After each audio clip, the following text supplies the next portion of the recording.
دوستو، میں آج آپ کو اذان کی فضیلت بتا رہا ہوں کہ جب ہمارا آپ آواز سنتے ہیں اذان کی تو یہ کہتے ہیں کہ عصر کی اذان ہو رہی ہے، مغرب کی اذان ہو رہی ہے۔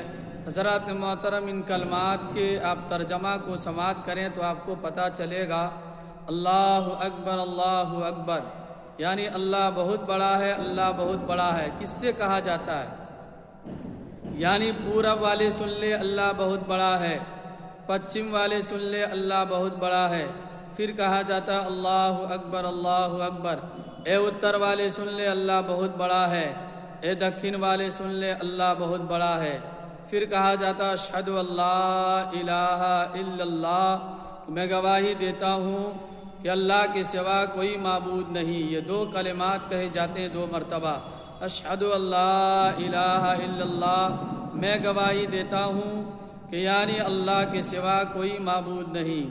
پھر کہا جاتا اشہد ان محمد رسول اللہ، دو مرتبہ کہا جاتا ہے اور میں گواہی دیتا ہوں محمد صلی اللہ تعالی علیہ وسلم اللہ کے رسول ہیں۔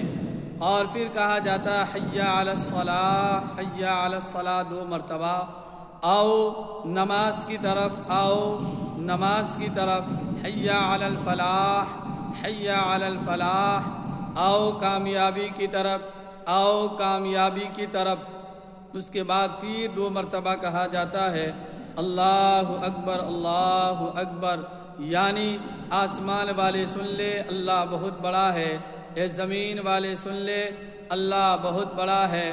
آخر میں کہتے ہیں لا الہ الا اللہ، اللہ کے سوا کوئی معبود نہیں، کوئی اللہ کے سوا کوئی عبادت کے لائق نہیں۔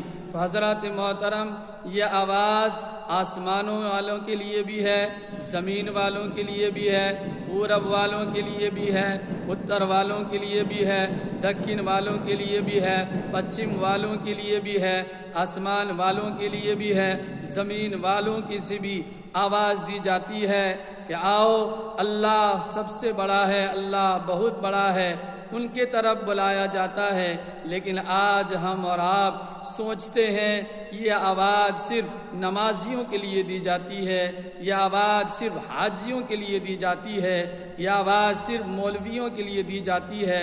حضرات محترم، سبوں کے لیے آواز دی جاتی ہے، لیکن آج ہم اور آپ مسجد میں کتنے لوگ پہنچتے ہیں؟ دعوتیں تو سب کو ملتی ہے، لیکن وہی پہنچتا ہے جسے اللہ چن لیتا ہے۔